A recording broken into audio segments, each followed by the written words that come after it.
Michael de Mesapatsi and Feng Shui Consultancy. www.pakbettv.com. May mga gamit ka ba sa ilalim ng kama mo, kapakbet? Marahil nakarinig ka na ang paglalagay ng gamit sa ilalim ng kama ay malas. Ito ay totoo, mga kapakbet, ayon sa Feng Shui. Subalit hindi lahat ng bagay ay bawal ilagay sa ilalim ng kama ng kwarto.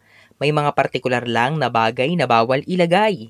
Madalas kaya tayo naglalagay ng gamit sa ilalim ng ating kama ay dahil kulang tayo sa storage area sa bahay at upang mabawasan ang mga bagay o gamit na pakalat-kalat. Lalo na yung mga nakatira sa mga maliliit na bahay o studio-type apartment.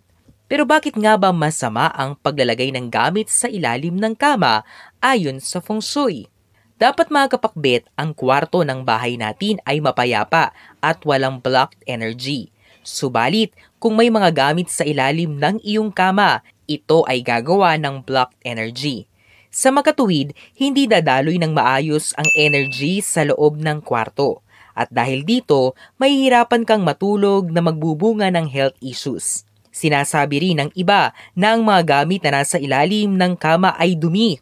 At alam naman natin na ang dumi ay nagbibigay ng stagnant at negative energy. At kapag hinayaan, ito ay magbibigay ng malas, wealth loss at relationship issues. Kaya naman, anong mga bagay ba ang dapat nating iwasang ilagay sa ilalim ng kama dahil malas? Una, sharp objects.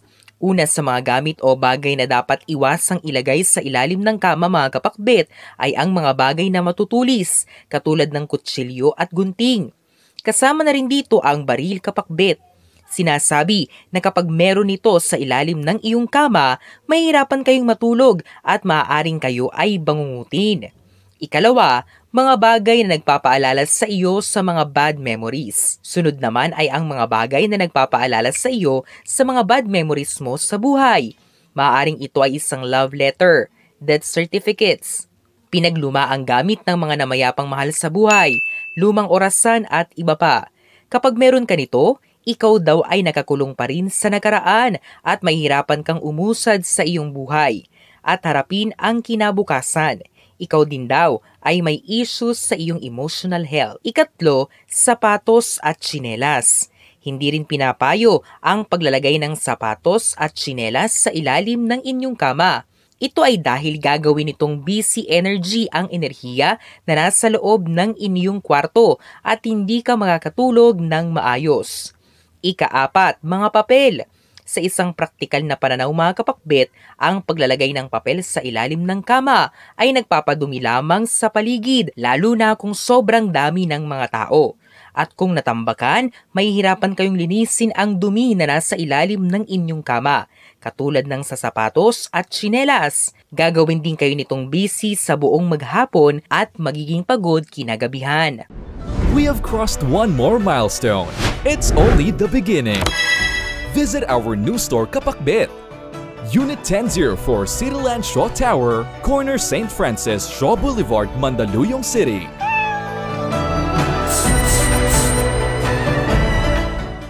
Ika-5, mga larawan. Hindi rin maganda, mga kapakbet, kung may mga larawan sa ilalim ng inyong kama, partikular na ang mga family pictures. Ang katawan mo ay nakahiga sa kama at ito ay nasa pressing down situation.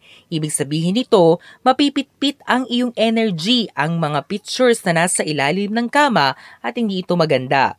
Ika-6, mga karton na walang laman. Katulad ng sa mga papel, mga kapakbet, ang paglalagay ng mga karton na wala namang laman sa ilalim ng kama ay nagpapadumi lamang ng kwarto, kaya dapat iwasan itong gawin. Ika-7, mga gamit na work-related.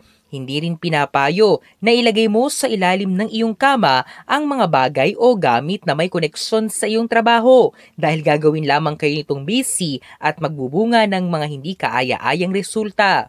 Ika-8, mga libro. Ang paglalagay ng libro sa ilalim ng kama ay hindi rin pinapayo. Ito ay dahil mahihirapang makafocus ang iyong sarili at makatulog ng mahimbing. Dagdag pa, ang mga impormasyon na nasa libro, lalo na kung ito ay luma, ay maaaring nagpipigil sa iyo na makawala na sa nakaraan. Ika-9, exercise gears. Kung meron kang exercise gear sa ilalim ng iyong kama mga kapakbit, hindi rin ito maganda dahil gagawa ito ng unrelaxing feelings sa loob ng kwarto. Ika-10, mga pinaglumaang gamit. Kabilang din sa mga bagay o gamit na dapat iwasang ilagay sa ilalim ng kama ay ang mga pinaglumaang gamit. Ito ay dahil maaaring mahihirapan kang harapin ang iyong kinabukasan dahil meron ka pa ring unsettled attachments mula sa iyong nakaraan. Mahihirapan ka ring matulog ng mahimbing mga kapakbit. Kung pagiging praktikal naman ang usapin, walang masama sa paglalagay ng mga gamit sa ilalim ng kama.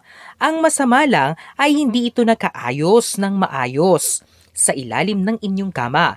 Subukang gumamit ng mga oval or round na boxes bilang lagay ng mga gamit na ilalagay sa ilalim ng kama para walang mabuong sachi. Pwede rin kayong gumamit ng mga kama na may kasamang storage compartment na nasa ilalim o sa gilid. Pero tandaan, kung napapansin nyong nahihirapan kayong matulog, subukan tanggalin ang mga gamit na nasa ilalim ng inyong kama. Ang mga interpretasyong ito ay pawang gabay lamang.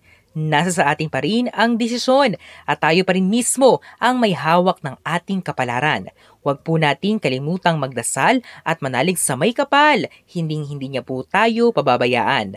Huwag kalimutang mag-subscribe, i-like at i-share ang videong ito sa inyong kapamilya at kaibigan. Maraming salamat sa panonood mga kapakbit.